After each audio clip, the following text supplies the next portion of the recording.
स्वागत है दोस्तों आपका आपके YouTube चैनल पर BS commerce education learn something with मी।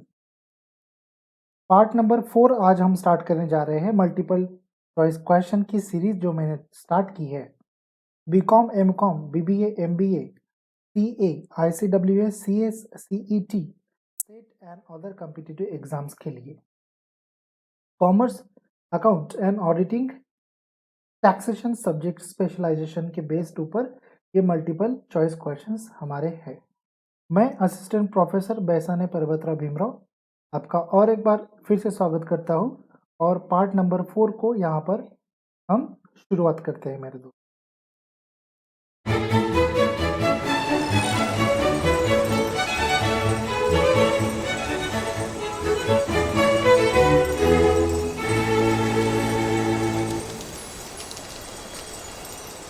आज का हमारा पहला क्वेश्चन ये रहा, question number 31। This book of account also called income statement, find out correct from following. तो options are profit and loss account, fund flow statement, trading account, ledger account. The time should be started to here. तो जैसे कि दोस्तों आप लोगों ने हमारे बाकी वीडियोस को भी लाइक किया है, मैं उम्मीद करता हूँ इस वीडियो को भी आप उतना ही लाइक और उतना ही प्यार देंगे दोस्तों। Question number 31। This book of account also called income statement, profit and loss account, fund flow statement, trading account, ledger account. आपके सामने वक्त यहाँ पर खत्म होता हुआ और यहाँ पर वक्त आपके सामने खत्म। आंसर हम देख लेते हैं। आंसर हमारा बन जाता है प्रॉफिट एंड लॉस अकाउंट। जी हाँ दोस्तों, प्रॉफिट एंड लॉस अकाउंट ये जो स्टेटमेंट है, इस स्टेटमेंट को हम क्या कहते हैं? इनकम स्टेटमेंट भी कहते हैं, जहाँ से हमें जनरेट होती है हमारी इनकम।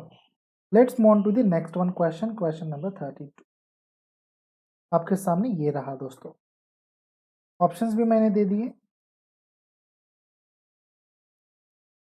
यहाँ पर टाइम मैं स्टार्ट कर देता हूँ। Question number 32। Following are some financial statements, and from one statement is representing the changes in the owner's equity between the two successive periods. Which statement is this? नीचे कुछ financial statement दिए गए हैं, उनमें से एक स्टेटमेंट प्रेजेंट करता है ओनर की इक्विटी। वो स्टेटमेंट कौन सा है? तो मेरे ख्याल से शायद यदि अगर आप मास्टर्स ऑफ कॉमर्स कंप्लीट कर चुके हैं तो आपको ये आंसर 101% आएगा, क्योंकि मास्टर्स ऑफ कॉमर्स का सिलेबस जो डिफाइन किया गया है, कोई भी यूनिवर्सिटी लीजिए उसमें ये चीज़ बताई गई है, फाइनेंशियल स्टेटमेंट उसमें एक्सप्लेन किए गए हैं, या फिर बीकॉम स्टूडेंट जो भी पास आउट हुआ होगा उसको फाइनेंशियल स्टेटमेंट के बारे में पता होगा। तो फाइनेंशियल स्टेटमेंट थे हमारे trading account, profit and loss account, furniture account, ledger account. तो पहली दफ़ा तो एक बात ध्यान दें कि ट्रेडिंग अकाउंट एक फाइनेंशियल स्टेटमेंट नहीं है, फर्नीचर अकाउंट भी एक फाइनेंशियल स्टेटमेंट नहीं है, लेजर अकाउंट भी एक फाइनेंशियल स्टेटमेंट नहीं। तो आंसर यहाँ पर डायरेक्टली बन जाता है प्रॉफिट एंड लॉस अकाउंट।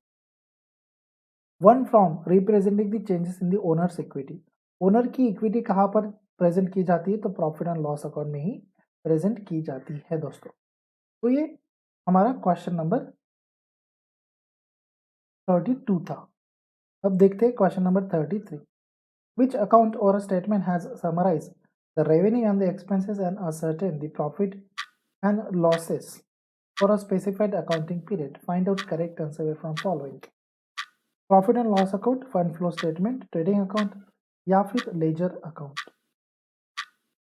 दोस्तों यदि अगर आपको क्वेश्चंस अच्छे लग रहे हैं, मेरा प्रेजेंटेशन भी आपको अच्छा लग रहा है, तो एक सिंपल सा लाइक जरूर कर दें। हमारे बाकी वीडियोस को भी देखते रहिए दोस्तों, जो कि मैंने स्पेसिफिकली कैटेगराइज किए गए हैं as a list out. Okay, question number 33 यहाँ पर उसका आंसर देखते हैं। आंसर आपके सामने ये रहा, प्रॉफिट एंड लॉस अकाउंट। तो हालांकि इस पार्ट में हमने सबसे ज़्यादा क्वेश्चंस उठाए हैं प्रॉफिट एंड लॉस अकाउंट के ऊपर के। विच अकाउंट और स्टेटमेंट हैज समराइज, ऐसा कौन सा स्टेटमेंट है जो समराइज करता है रेवेन्यू को और एक्सपेंसेस को? तो वो हमारा प्रॉफिट एंड लॉस हो जाता है। और असर्टेन करता है, निकालता है, बनाता है profit and loss account, profit and loss को बनाता है और स्पेसिफाइड अकाउंटिंग पीरियड कब बनाता है?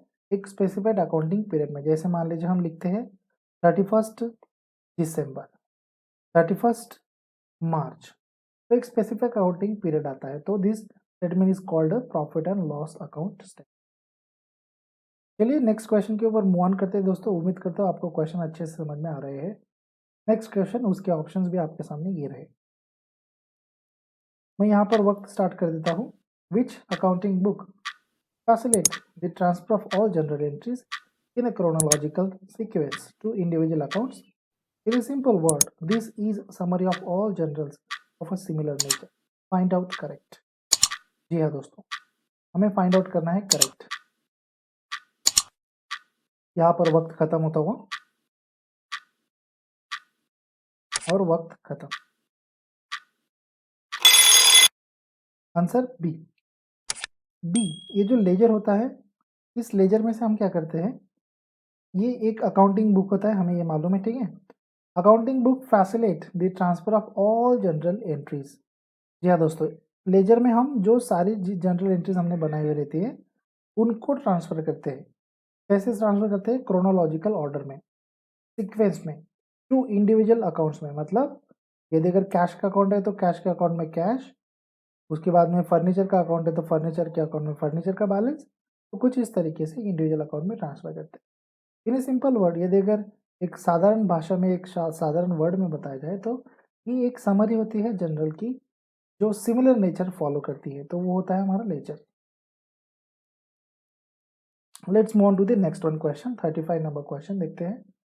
What kind of schedule stipulates the manner in which every company prepare and presents its balance sheet and profits and loss account?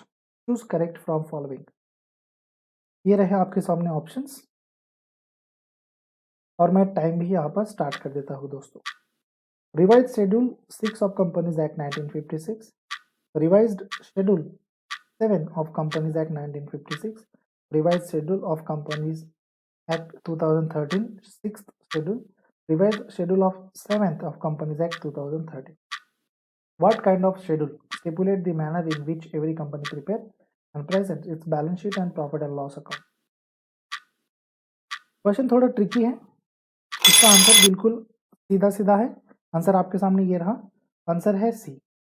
Revise schedule 6 companies act 2013 के अनुसार क्या करते हैं, हम प्रिपेयर करते हैं, प्रेजेंट करते हैं बैलेंस शीट को और प्रॉफिट एंड लॉस अकाउंट। तो इतनी बात ध्यान में दीजिए, खाली बाकी सब छोड़ दीजिए। प्रॉफिट एंड लॉस अकाउंट और बैलेंस शीट प्रिपेयर किया जाता है, बना जाता है किसके हिसाब से? रिवाइज शेड्यूल 6 कंपनीज एक्ट 2013 के हिसाब से। क्वेश्चन नंबर 36 के ऊपर मूव ऑन करते हैं। ऐसे कुछ ट्रिकी क्वेश्चन कॉम्पिटिटिव एग्जाम्स में पूछे जाते हैं दोस्तों। हालांकि यदि अगर आप कॉम्पिटिटिव एग्जाम देते हैं तो आपको मालूम होगा, यदि अगर नहीं देते हैं तो शायद आपको ये चीज़ नहीं मालूम। तो ये रहे ऑप्शन क्वेश्चन नंबर 36 के, और मैंने यहाँ पर टाइम भी स्टार्ट कर दिया है। Schedule dot dot dot of the companies act 2013 requires depreciating the assets over its useful life. कौन सा शेड्यूल है वो?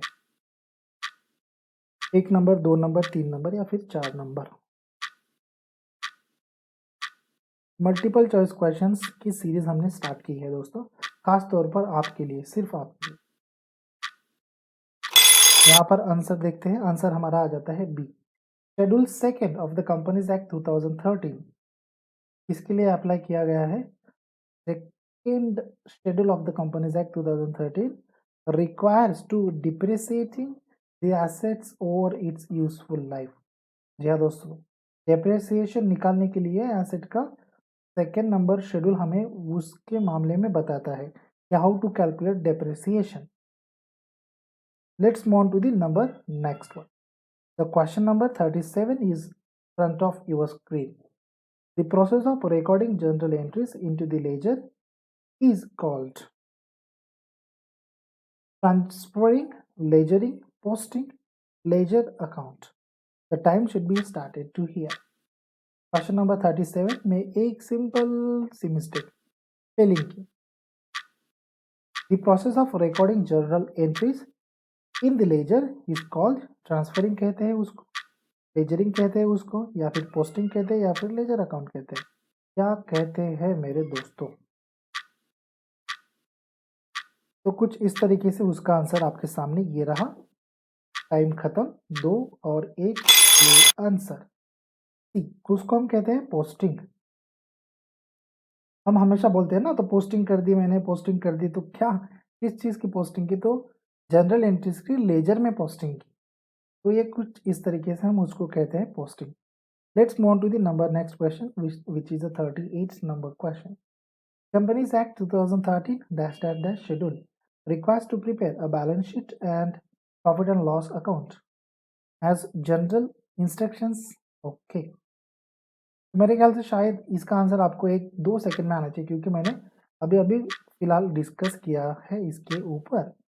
कंपनी एक्ट 2013 का कौन सा शेड्यूल है जो हमें बनाने के लिए, क्या बनाने के लिए, प्रिपेयर करने के लिए प्रॉफिट एंड लॉस अकाउंट और बैलेंस शीट को बनाने के लिए अहम भूमिका निभाता है?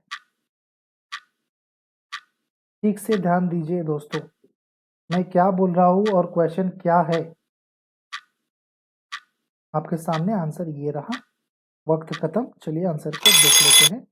Answer C, third schedule. ओहो, आप एक बार बैक जाकर वीडियो को देख सकते हैं। वहां पर हमारा क्वेश्चन क्या था, आंसर क्या था, यहाँ पर क्वेश्चन क्या है और आंसर क्या है। तो ये ट्रिक हमेशा कॉम्पिटिटिव एग्जाम में पूछी जाती है। तो कंपनीज एक्ट 2013 का 3 नंबर का शेड्यूल रिक्वायर है बैलेंस शीट को बनाने के लिए और प्रॉफिट एंड लॉस को बनाने के लिए दोस्तों। 39 नंबर के क्वेश्चन के ऊपर जाते हैं, जो कि क्वेश्चन आपके सामने ये रहा।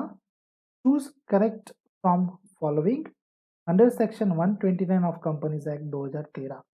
Balance sheet format, B profit and loss account format.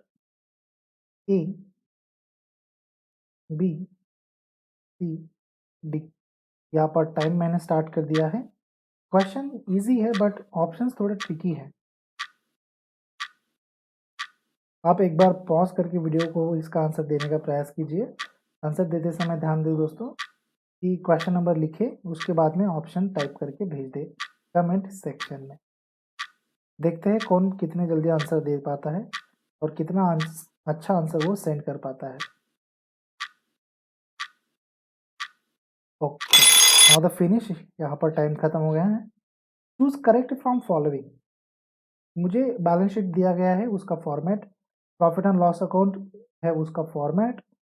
ये जो है हम बनाते हैं अंडर सेक्शन 129 की आधार के ऊपर कंपनीज एक्ट 2013 के मामले में। तो करेक्ट कौन सा है? बैलेंस शीट का फॉर्मेट आता है, प्रॉफिट एंड लॉस का फॉर्मेट आता है, या फिर दोनों का फॉर्मेट आता है? क्या क्या आता क्या है? तो डी यहाँ पर आंसर बन जाता है। ए और बी का मतलब दोनों हमारे आ जाते हैं। जी हाँ दोस्तों, under section 129 A first, B first. Balance sheet का फॉर्मेट पहले, उसके बाद में प्रॉफिट एंड लॉस अकाउंट का फॉर्मेट। तो कुछ इस तरीके से ये हमारा अंडर सेक्शन 129 कंपनीज एक्ट 2013 के अनुसार आता है। चलिए क्वेश्चन नंबर 40 देखते हैं। Following are essentials elements of partnership firm except at least two persons there is an agreement between all partners equal share of profit and losses. Partnership agreement is for some businesses. Time यहाँ पर start कर दिया है। Following are essentials element, नीचे कुछ essential element दिए गए हैं जो कि पार्टनरशिप फर्म को डिफाइन करते हैं। इनमें से कौन सा नहीं है? एक्सेप्ट। एक्सेप्ट और एक्सेप्ट में जमीन आसमान का फर्क है। एक्सेप्ट इनमें से कौन सा नहीं है? एक्सेप्ट जो हमने स्वीकृत किया है। यदि अगर आप पार्टनरशिप फर्म पढ़े हो तो आपको मालूम होगा पार्टनरशिप फर्म के कुछ ऑब्जेक्टिव्स है, कुछ फीचर्स है। तो वो ऑब्जेक्टिव फीचर्स क्या है? चलिए आंसर देखते हैं। यहाँ पर हमारा आंसर बन जाता है C, equal share of profit and losses. तो ये चीज़ हमारे पार्टनरशिप फर्म में नहीं दिखाई देती है। या दोस्तों ये एक्सेप्ट है। बाकी सब चीज़ें हैं, जैसे कि एटलीस्ट 2 पार्टनर्स, हाँ होने चाहिए। There is an agreement between all partners, बिल्कुल होने चाहिए। सारे पार्टनर्स के बीच में एग्रीमेंट होना चाहिए। D, partnership is an agreement is for some business. कुछ बिजनेस के लिए हम पार्टनरशिप को एग्रीमेंट बनाते हैं और एग्रीमेंट होगी तभी वो पार्टनरशिप होगी। एक बात ध्यान दीजिए। तो ये थे आज के हमारे 40 क्वेश्चंस मेरे प्यारे दोस्तों। Thank you so much video को पूरा देखने के लिए। वीडियो यदि अगर अच्छा लगा तो एक लाइक ज़रूर कर दे, वीडियो को शेयर जरूर कर दे और हमारे चैनल के ऊपर यदि अगर आप नए हैं तो चैनल को सब्सक्राइब जरूर कर ले और भी ऐसे बेहतरीन वीडियोस को देखने के लिए।